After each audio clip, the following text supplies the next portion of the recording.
আসসালামু আলাইকুম। আমার থাম্বনেলটা দেখে অবশ্যই বুঝতে পারছেন যে আমি কি বিষয়ে কথা বলবো। হতাশা।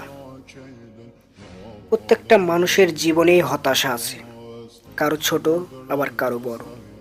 কেউ বা প্রেম বিচ্ছেদে, কেউ বা আবার ফ্যামিলির কারণে, কেউ বা আবার টাকার নেশায়। হতাশা হতাশা এমন একটা জিনিস, যদি আপনি হতাশাকে পুষতে থাকেন বা হতাশা করতেই থাকেন, আপনার জীবনের সফলতা বা আপনার জীবনে কি করবেন এগুলো করতে পারবেন না। বেশি না, আমার 7টা লাইন, আমার 7টা সংক্ষিপ্ত সফট লাইনগুলো একটু ফলো করেন, দেখেন আপনি কতটুকু হতাশা থেকে বের হতে পারেন। আমি বেশি কিছু বলবো না, 7টা লাইন দিয়েই আপনাকে আপনার হতাশা থেকে বের হওয়ার চেষ্টা করব ইনশাল্লাহ। আমি 7টা দিনের সফট 7টে লাইন তৈরি করেছি। জানি না এমন করে কেউ কখনো ভিডিও বানিয়েছে কিনা, কিন্তু আমার এই 7টা দিনের 7টা প্ল্যান আপনি একটু কাজে লাগান, দেখেন আপনি জীবনে কতটুকু উন্নতি করতে পারেন বা আপনি কতটুকু হতাশা থেকে বের হতে পারেন। ইনশাল্লাহ আপনার এই 7টা দিন আপনি আপনার 7টা দিনে কতটুকু আপডেট পান আপনি নিজেকে দেখেন, একটু চেষ্টা করেন এই 7টা দিন। আর বেশি কিছু বলবো না। ডে নাম্বার 1, নিজের মনকে চুপ করে শোনো। তোমার মন কি বলে? 10 মিনিট চুপ করে বসে থাকো, চোখ বন্ধ করো, শুধু নিজের নিঃশ্বাসে মন দাও। একটা কাগজ নাও, সেই কাগজে লেখো, আমি আজ কেমন কাটালাম সারাটা দিন। সেটা কোনো বিচার ছাড়াই লিখছি তো। একটা পছন্দের গান শোনো, অনুভব করো সেই গানটিকে। ডে নাম্বার 2, শরীরকে একটু ভালোবাসো। যতই হতাশা বা টেনশন করো না কেন, শরীর তো তোমারই, যত্ন তো তোমাকে নিতেই হবে। 5 থেকে 10 মিনিট হালকা হাঁটাহাঁটি করো, সেটা তোমার ঘরের ছাদেও হতে পারে অথবা তোমার প্রিয় জায়গাও হতে পারে। একটা ফল খাও, অথবা তোমার পছন্দের, তুমি যেটা পছন্দ করো সেটাও খেতে পারো। নিজের সাথে কথা বলো, শরীরকে তোমার বন্ধু ভাবো, ওকে তো ভালো রাখতে হবে।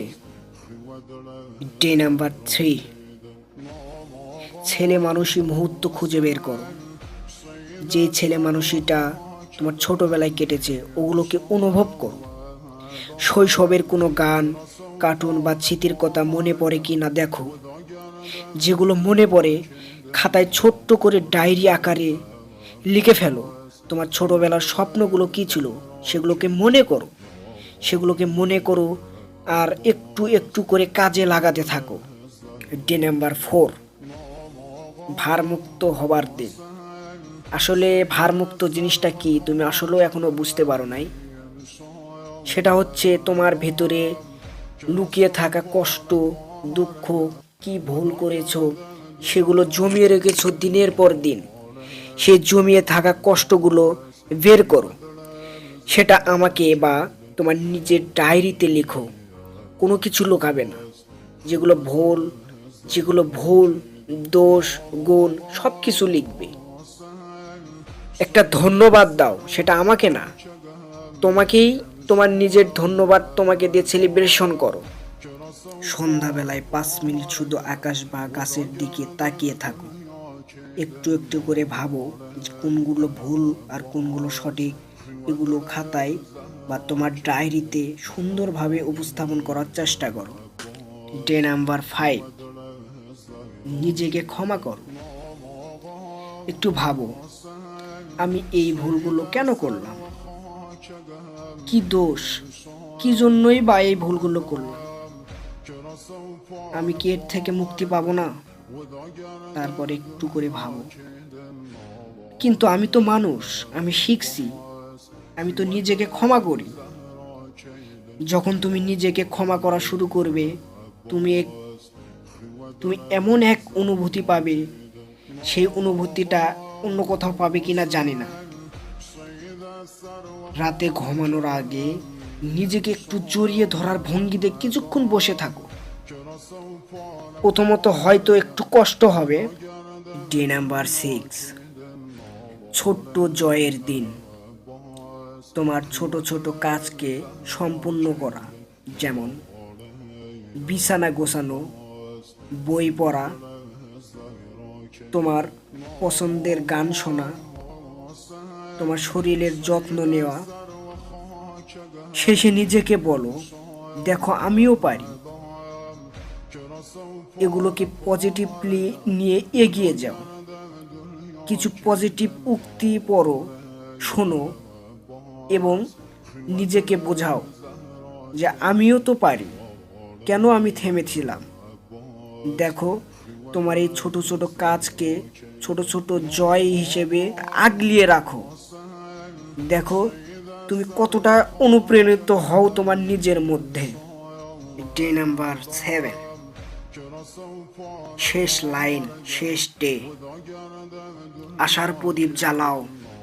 কল্পনা করো এই 7টা দিন আমি কি করলাম। এই 7টা দিন যদি আমি 6টা মাসে পরিণত করতে পারি, ডে অফ ডে যদি আমি পালন করতে পারি, তাহলে আমি কি করতে পারবো। ভাবো একবার, এই 7টা দিন যদি 6 মাসে পরিণত করা যায়, তুমি কল্পনাতে অঙ্কন করো। দেখো তুমি কত দূর এগিয়েছো, কতটুকু হতাশা থেকে বের হতে পারছো। এই 7টা দিন আমি এমন পরিশ্রম করেছি যা আমার জীবনের সাথে ঘটেছে। আমিও চাই যে তোমার জীবনের সাথেও এই 7টা দিন মিলে যাক, যা তোমার জীবনের হতাশা থেকে মুক্তি হতে পারো। ইনশাআল্লাহ তুমি এই 7টা দিন ফলো করবে, অবশ্যই অবশ্যই। শেষে কিছু কথা বলতে চাই, সেটা হলো আমি নিজেকে নিজে একটু ভালোবাসতে পেরেছি, আমি ঠিক আছি, এতটুকুতেই সীমাবদ্ধ থাকো। হ্যালো বন্ধুরা,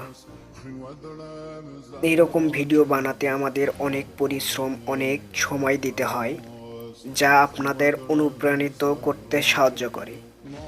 যদি আমাদের অনুপ্রাণিত করতে পারেন, তাহলেই তো আমরা নতুন নতুন ভিডিও দিতে আপনাদের সাহায্য করব। যদি আপনারা আপনাদের সাহায্য না করেন, আমাদের অনুপ্রেরণা কখনোই বের হবে না। তাই বলছি, আমাদের চ্যানেলটা প্লিজ সাবস্ক্রাইব করে পাশে থাকবেন।